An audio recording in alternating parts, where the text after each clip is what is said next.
ეხლა აი ბეტონებს აი ჩამოსული რო არის ხო ამ წვანგრებს რომ მიწა კარგად მოვიდეს ბოლომდე და ბალახი აქ თუ მოაგრიეთ და ისე და ხო აქ გაყვითლდება რა ბალახი ну აი როგორც ხედავთ აი მოდ ვანგრევთ რა ნელა აქეთზე ვაკატებთ მიყევი გელა აი ეს კუთხეებში სადაც ვერ მიუდგება სათქეთო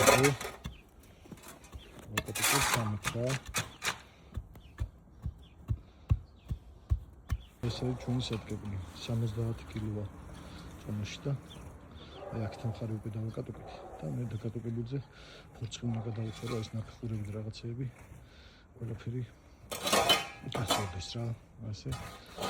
ლამაზად ვაკატებთ და ეხლა მოგივიდეთ და მე დაკატებული კიდე მეორედ დავაკატებთ